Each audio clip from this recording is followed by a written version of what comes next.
Good morning, friends. Dr. Anukant again on the Excel Pharma's Homeopathy as it is channel. From today onwards, we will start a series of tutorials which will exactly fit to the name of channel Homeopathy as it is. Nowadays, we see that there are many masters who are giving us so much theories and different type of homeopathy which we are practicing. Some are getting results, some are wavering, and everything is going on haphazard manner. In this series of tutorial, we will start from the very beginning. What I think is that beginning of homeopathy, documentarily, it starts the day Dr. Hahnemann write a letter to Dr. Hufeland for his Hufeland's medical journal. We all know that from this introduction only, homeopathy came into limelight, and afterwards it was followed by many other doctors, and it is here because of that start. That letter, it was published in British Homeopathic Journal in April 1843. It was translated by Giddys M. Scott, MD of Glasgow. I am showing you people that letter. I have nothing to take from this. It is only for the education purpose of the homeopathic fraternity. And we start with this letter. In this letter, we will see the circumstances of Hahnemann and the day when he wrote this letter. In this letter, he started, "Dearest friend, it is not because of your greatness, Hufeland's greatness. It is not because of your greatness, Hufeland, but because of irresistible attraction of your excellent heart, that I feel so much pleasure in exposing to you my whole course of thought and conviction, as I have long wished to do to the public." In this, he only starts, "Hufeland, you are a very good from heart, and I am feeling happy that I am giving you my thoughts and my convictions." Again he started, "18 years have elapsed since I quitted the beaten path in medicine." This shows that this letter Hahnemann wrote after he left the medicine 18 years ago. For these 18 years, what he has done, he will tell you, or he will let us know in the letter. "It was agony to me to walk always in darkness, with no other light that which could be derived from books. When I had to heal the sick and to prescribe according to such or such an hypothesis concerning disease, substances which owed their places in materia medica to an arbitrary decision, I could not consciously treat the unknown morbid conditions of my suffering brethren by these unknown medicines, which being very active substances, may, unless applied with the most vigorous exactness, which the physician cannot exercise, but their peculiar effects have not yet been examined, so easily occasion death or produce new affections and chronic maladies, often more difficult to remove than original disease. To become this, the murderer or the tormentor of my brethren, was to me an idea so frightful and overwhelming that soon after marriage I renounced the practice of medicine that I might not no longer incur the risk of doing injury, and I engaged exclusively in chemistry and in literary occupations. But I became a father. Serious diseases threatened my beloved children, my flesh and blood. My scruples redoubled when I saw that I could afford them no certain relief. Where could I find assistance, sure assistance, with our theory of medicines, which rests only on vague observations, often even on pure conjunctions? With these innumerable doctrines regarding diseases which compose our nosologies, he only can remain calm in the midst of such a labyrinth who believes, without examination, all that has been said upon the virtues of medicine, because he meets it in 100 volumes, who regards as many oracles not only the definitions of diseases given by our pathologists, but also the pretended cures of these diseases, in accordance in arbitrary theories with which our therapeutic works are filled, who does not attribute the instances of death which take place in his practice to the habit of aiming blindfold, so to speak, who does not see that he ought to accuse the uncertainty and the impotence of his art, if in his hands acute diseases are aggravated or prolonged, if chronic affections are generally obstinate, who ascribes the whole death and aggravation solely to the incurable nature of the malady, the disobedience of the patient, or other similar circumstances whose conscience is sufficiently easy to be satisfied with such excuses, and to continue to encounter diseases viewed through the prism of his systems, with medicines hitherto imperfect known, the action of which is not without influence on life and death. Where then can sure help be found? Exclaimed the sorrowing father, overwhelmed with the complaint and suffering of his dear children. Everywhere around him he beheld the darkness and dreariness of a desert, no consolation for his oppressed heart. 8 years of practice, pursued with most scrupulous attention, had already convinced me of the importance of ordinary method of cure. I knew too well, from my own experience, what might be expected from the precepts of Sydenham and of Hahnemann, of Bohrev and of Gaubius, of Stoll, of Cohen, of Cullen, and of Dehaene. Perhaps, however, as many great men have already said, it is not in the nature of medicine, but to attain a higher degree of certainty. It is not in the nature of medicine itself to attain a higher degree of certainty. Blasphemous, shameful thought! I exclaimed with indignation. What could not the infinite wisdom of the Spirit which animates the universe produce means of allaying the suffering caused by diseases which, nevertheless, it has permitted to afflict mankind? Here him Hahnemann used for Almighty God.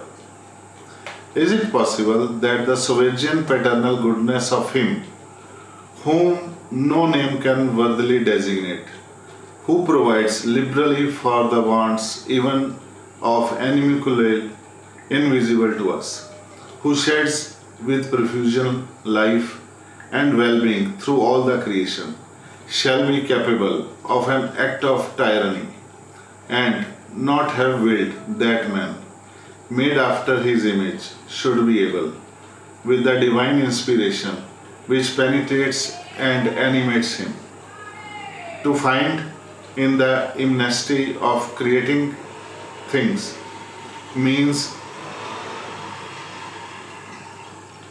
suited to deliver his brethren from suffering, often worse than death itself.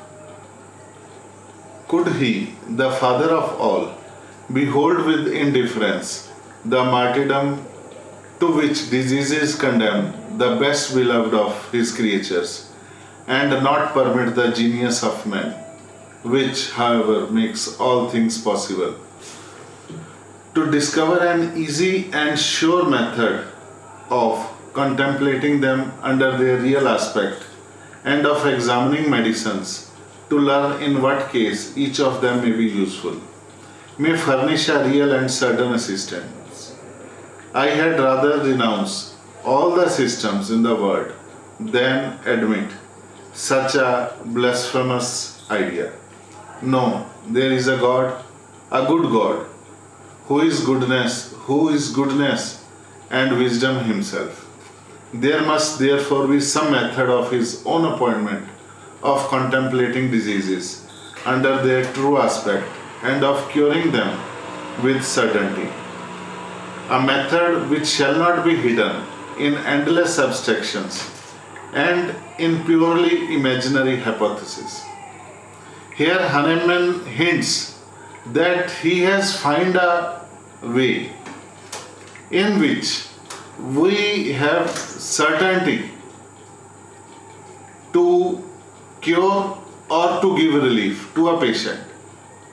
We can say this a priori certainty of healing. What the Excel Pharma has its short line.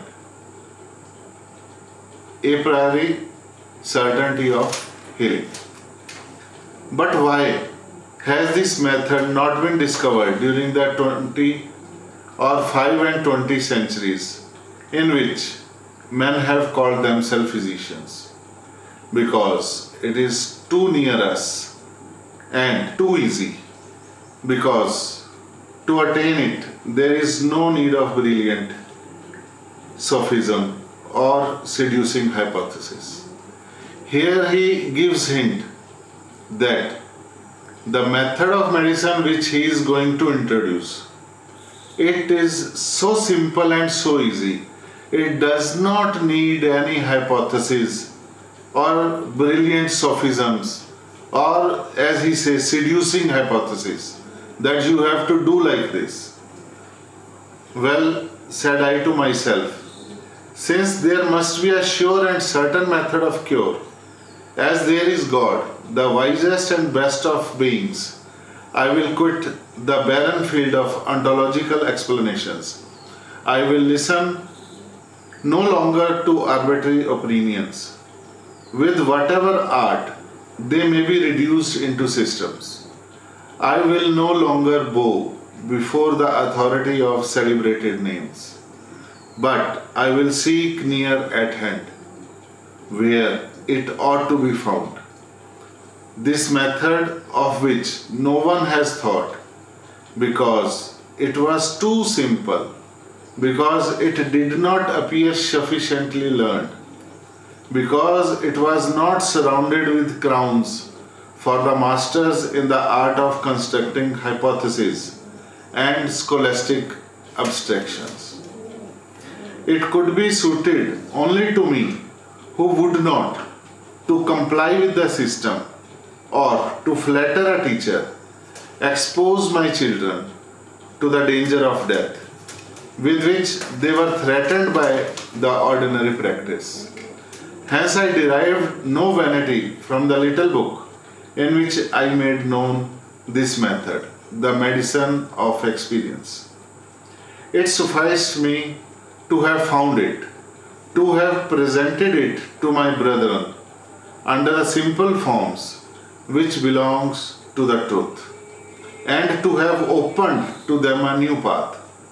As far as it is possible to do so, by writing, that is to say, without demonstration at the bed of patient in the hospital.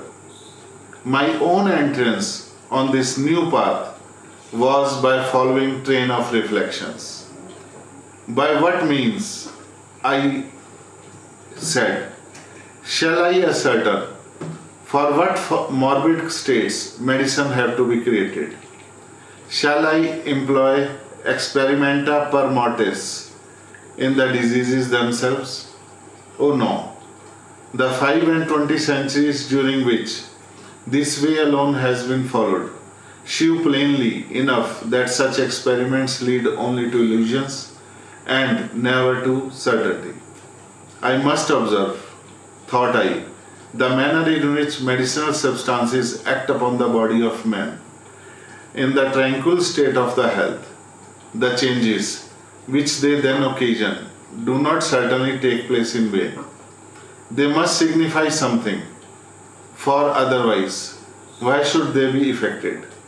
Perhaps this is the only language in which the substances can express to the observer the end of their existence. Perhaps the modifications and the sensations which they produce in the organism of man in health, when their voices are not stifled by that of morbid symptoms, are the only language by which they can reveal to the unprejudiced observer their special tendency, the positive and pure energy in the virtue of which they act upon the body, that is to say, destroy the harmony which constitutes health and re-establish it when it has been troubled by the disease. Till now, we see Hahnemann has given us everything which we study the basis of homeopathy.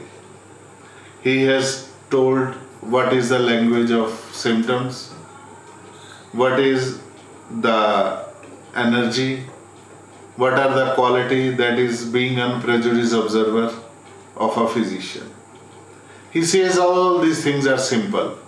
We don't have to give any assumptions or any theories about it. Now we continue. How I continue? Could medicines produce what they accomplish in diseases? Otherwise, then in virtue of this property which they possess of modifying the body of disease in health, that is of producing disease, certainly they can cure only in this manner. I would like to say here, this whole thing is given in Srimad Bhagavad of Indian culture. I think in the chapter 5 of first cantonment, in the first or the second aphorism, it is also said that the substances which effects they produce in the body, the resembling to these effects, the diseases can be removed by this substance only. So we can say that Hahnemann might have seen the Indian culture also. He might have go through, when he was doing literary books and translations, he might have seen that in Indian culture there are also these phenomena and principles on which the Indian cultural medicine is based. Now we continue. But if the effects which medicine produces on diseases depends only on the property in the virtue of which they work changes disease in the healthy man, it follows that that substance, among the substances of which is found the aggregate of the characteristic symptoms of any malady whatever, ought to have the power of certainly curing this malady.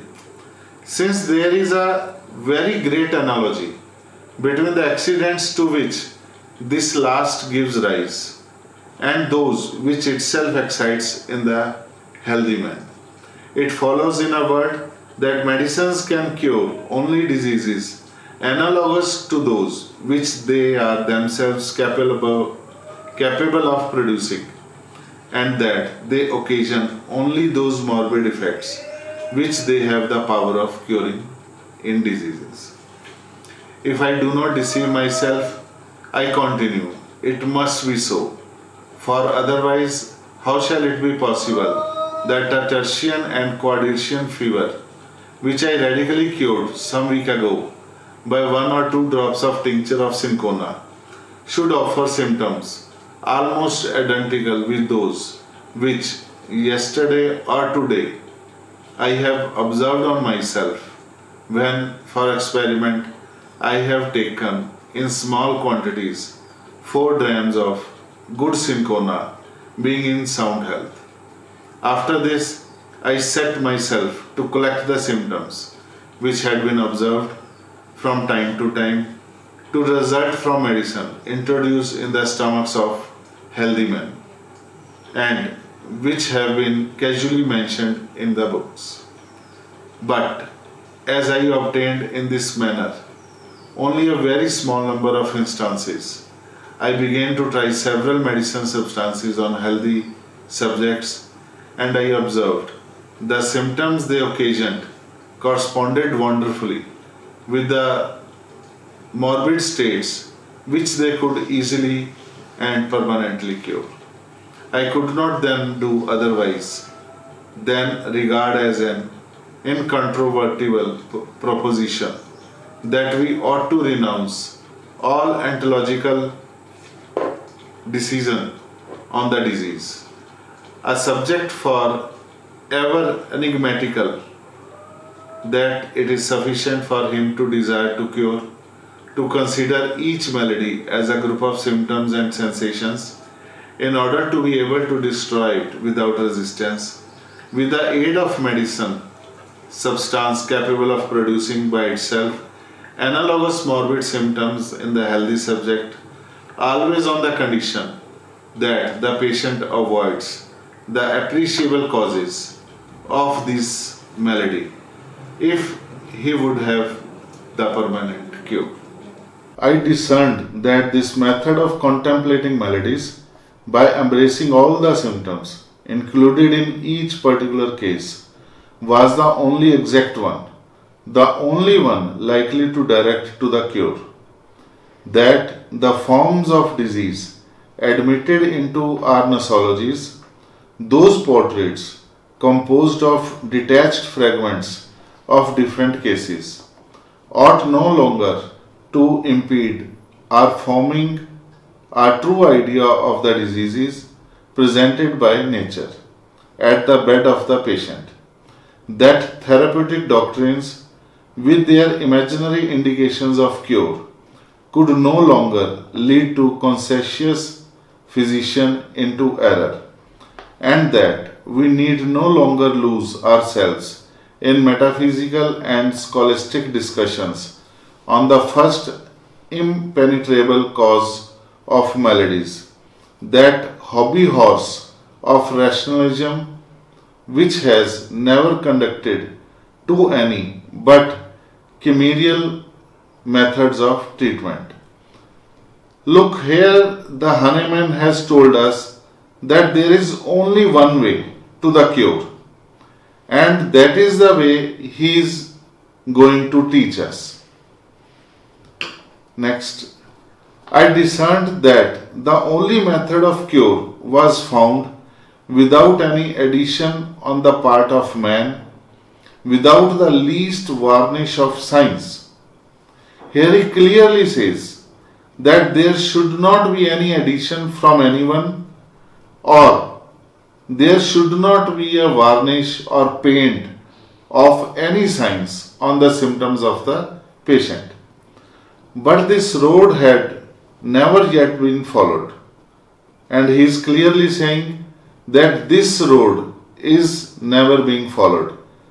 He means that always the physicians, they make their additions or they make the painting of different sciences to project their patients and their symptoms. Again I will say, but this road had never yet been followed. I was obliged to venture on it alone, left to my own strength, aided only by my resources. Here he says that this venture is done only by me through my strength and the resources which are available to me. He has not taken any help from anyone in, you can say, formation of homeopathy. I did so with confidence and success. Again he says कि what I am doing, what I have did or what I have done, that is with the confidence and that is with the success. Choose the medicines according to the symptoms which repeated observations have shown to be the natural effects on the healthy human body. Give them in the cases of disease, which presents a group of symptoms comprised in the series of those which such or such substance is capable of producing by itself, and you will cure the disease certainly. You will cure it easily. In other words, seek the medicine which among the symptoms excited by it in the body of the healthy man presents most completely the aggregate of those presented by a given cause of malady. And this medicine will effect the cure with certainty and ease. This law, which I have elicited from the very nature of things, I have now followed for many years, without ever having found it necessary to revert to the ordinary medicine. For 12 years, I have made no use of purgative to evacuate the bile or mucus, no cooling drinks, no resolvents, nor incisives, no antispasmodics, no sedatives, no narcotics, no irritants, no tonics, no diuretics, no sodorifics, no rubeficants, nor blisters, no leaching, nor cupping glasses, no quarterings. In a word, none of those methods which the general therapeutics of different systems prescribes to fulfill imaginary indications of cure.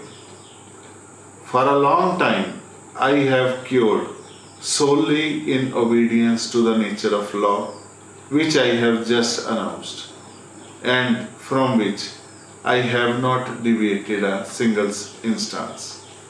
And what has been the result? It has been what it ought to be. I would not exchange for all the most wanted blessings of the world the satisfaction which I have derived from this method. In the course of these researches, which have required so many years, I have made an important discovery.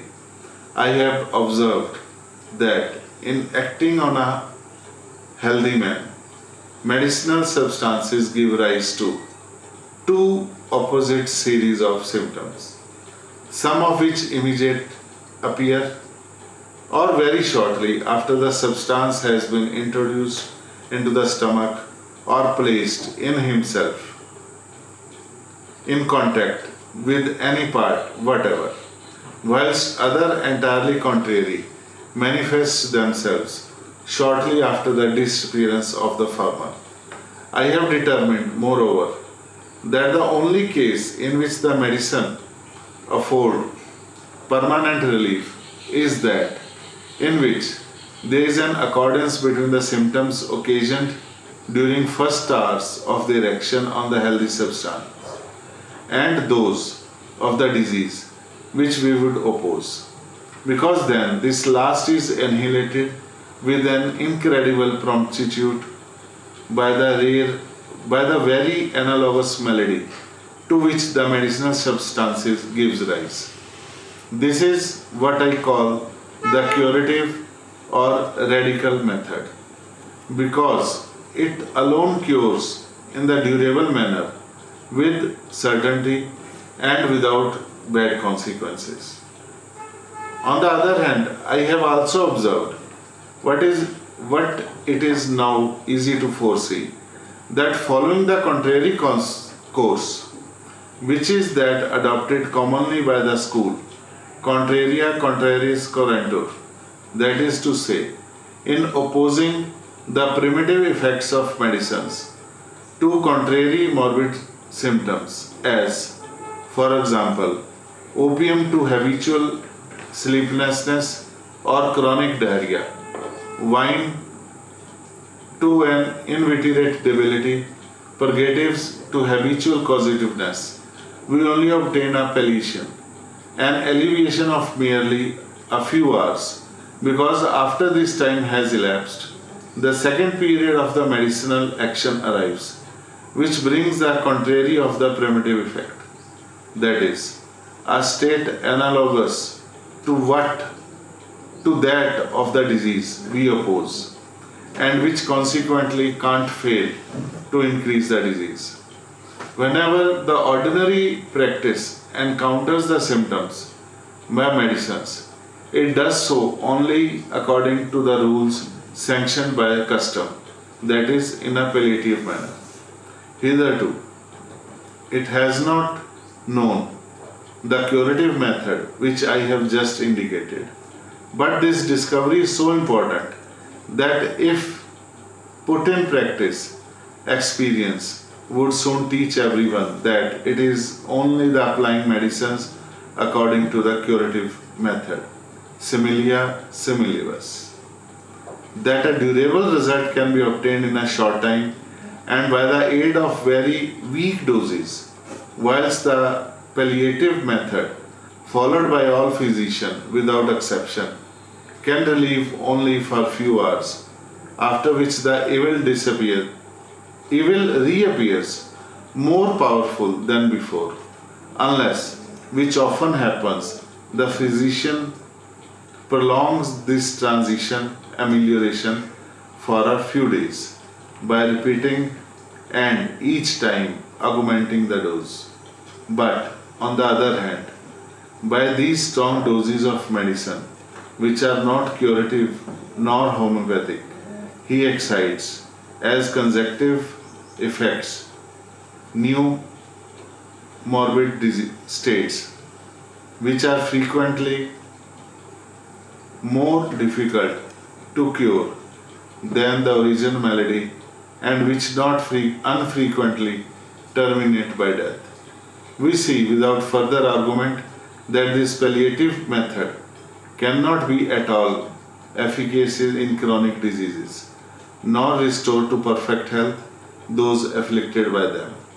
Experience also teaches us that hitherto no chronic affection has been cured in a short time by medicine, and if it happens that patients sometimes are re-established, this result is due to a fortunate change produced spontaneously by nature, or by a suitable medicine which has accidentally been included among those which have been used, or by some other fortuitous circumstance.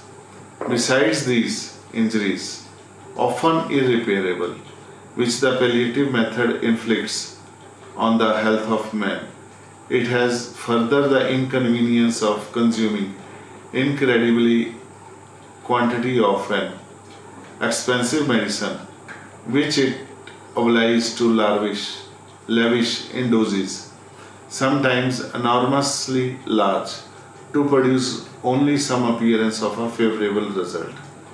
Thus, we see Jones employing in London 100 pounds of cinchona in a year, and there are physicians who annually require several pounds of opium. It is precisely the contrary with the curative method, as it requires only the least medicinal excitement promptly to extinguish an analogous morbid excitement. The necessary quantity of good medicinal substances is reduced to so small an amount, even of those in most frequent use, that I hesitate to mention even an approximation from the fear of causing too great astonishment. In following this method, which differs from all others, which is almost entirely opposed to them, The physician cures with surprising certainty even the most inveterate chronic maladies. And when, among well-known medicines, he finds one which perfectly suits the case, he accomplishes the cure with an incredibly short time without leaving any pain, any inconvenience. Now, if the principle, the sole mission of physician is, as I believe to be, to cure diseases, to deliver his brethren from a crowd of evils which prevents their tasting the pleasure of life, often render their existence insupportable and frequently expose their life to danger or subvert their reason.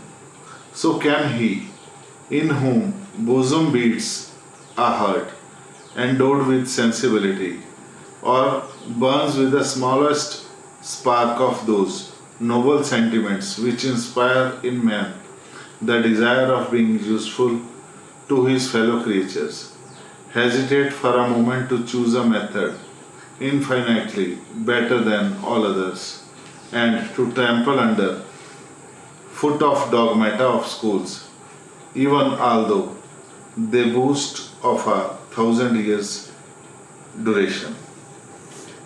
The schools teach us not to satisfy our conscience by curing men, but they teach us what we must do to present to their eyes the appearance of wisdom and depth. It is only the man devoid of energy who regards destructive prejudices as holy and inviolable simply because they exist. The truly wise man, on contrary, tramples them joyfully underfoot, that they may give place to eternal truth, which needs not a sanction of the lapse of time, nor of the attraction of nobility, or of fashion, nor of a declamation of party spirit. It is necessary that someone should break the ice, and I have done it. The way is open. Every attentive, zealous, and conscious physician may freely pursue it, if the path which I discovered, while setting at defiance all prevailing prejudices and simply contemplating nature, be as directly at variance with all the dogmata of the schools as were the bold sentences which Luther nailed to the skullcrest of Wittenberg, opposed to the spirit of a crippling heresiarchy. The fault lies neither with Luther's truth nor mine.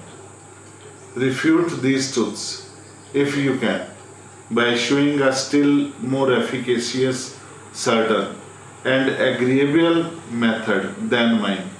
Refute them not by words, of which we have already too many. But if experience should prove to you, as it has done to me, that my method is the best, make use of it to save your fellow creatures and give the glory of it to God. And you, my dear friend, whose mild Malconthon soul would willingly unite opposing parties, since now, for once, the false will not blend with the true. Suffer the guileless seeker of truth, who cannot sever from his convictions or be seduced by glare of false and vain systems, even though you can't give him all your countenance. Yet suffer him hopefully to direct his earnest gaze to the dawning morning red, the harbinger of certainly approaching day. Thank you, friends, for listening me so long, and I will appreciate your patience while listening to me. In this whole letter, we start with the frustration of Hahnemann. This shows how noble soul he was, that he realized the prevailing systems, they are only torturing the diseased persons, not giving them a perfect cure. He was worried about when his children get sick, how can they be relieved?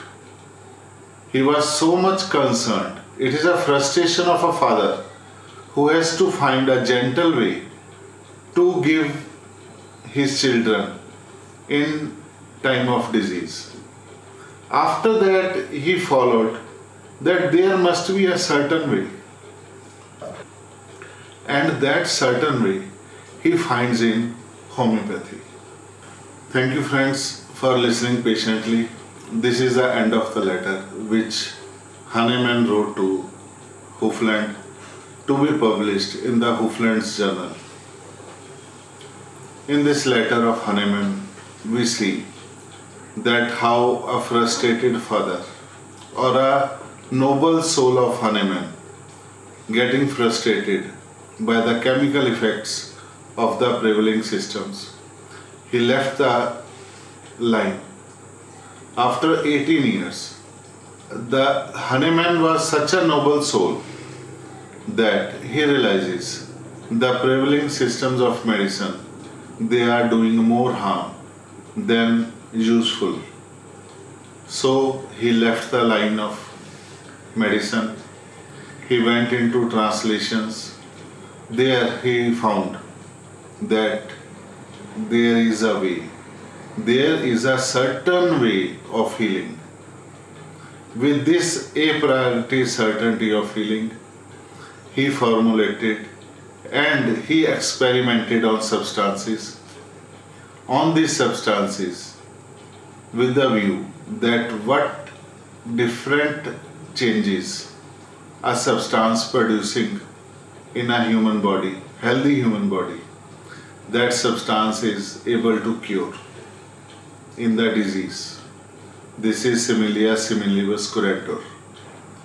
He also mentions that physician should be unprejudiced. His observations should be always without any prejudice.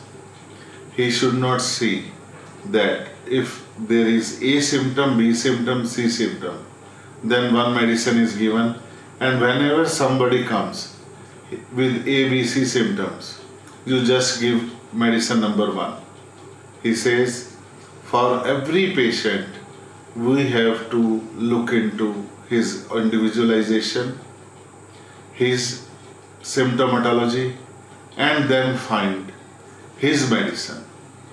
It is the only rapid and gentle way to cure. In this letter, we see that he has described almost the very initial aphorisms of the organon, which he has given us as a guide for every homeopathic physician. How to practice homeopathy, what is homeopathy, what are the qualities of a homeopath, and how he has to deal with it. All these things he has written to Hufeland for Hufeland's journal, and in the end, Hahnemann requests him that all genuine souls should come along with him and treat the person, cure the person, and give glory to the God. That God has done this. We have done nothing. He has produced us. He, the God, has produced all the substances which we use for the cure. And for this, he asked for Hufeland's help, so that the people who came contrary to it, when a prevailing system is going on and you go against it or sideways it, it is definite that they will cause you harm, they will come against you. So he told Hahnemann to come for his support and for the support of suffering humanity. Thank you, friends. This was what I think is the first introduction of homeopathy to the world. This essay has been taken from British Journal of Homeopathy, April 1843 edition. And I am thankful to British Journal of Homeopathy for putting this essay on the internet from where I have taken and sent to you for the purpose of education. In the next tutorial, which might be a longer one, or which can be divided into different sections, they will be the two essays. After this letter, what Hufeland has told to Hahnemann, that you write in brief what you want to say, what is your system of medicine, and how it can be approached. This whole thing Hahnemann write in two essays. First part, it includes the prevailing system, how chemicals are doing harm, and he asks questions, how these can be done. This we will do a little, because that system is going on. We can't say which system is this. Everybody understands that that system is still prevailing and have upper hand. But in the second part, Hahnemann has told that what experiments he did, what are the effects of different medicines, and what are the effects of their alkaloids, and how they can be used in providing the help to the suffering humanity. So goodbye. Till then, you repeatedly see this video, and for homeopathic students, it is very useful, because they should know from where we have started, why we have started, and how we have started. And in my knowledge, or according to me, this is the only start, which I think none of the institutions they provide when they start, or even when the students go out of the college after obtaining degrees. So friends, you see this video time and again till we come with the other tutorial in which we will read out the essay of Hahnemann to you. Thank you very much.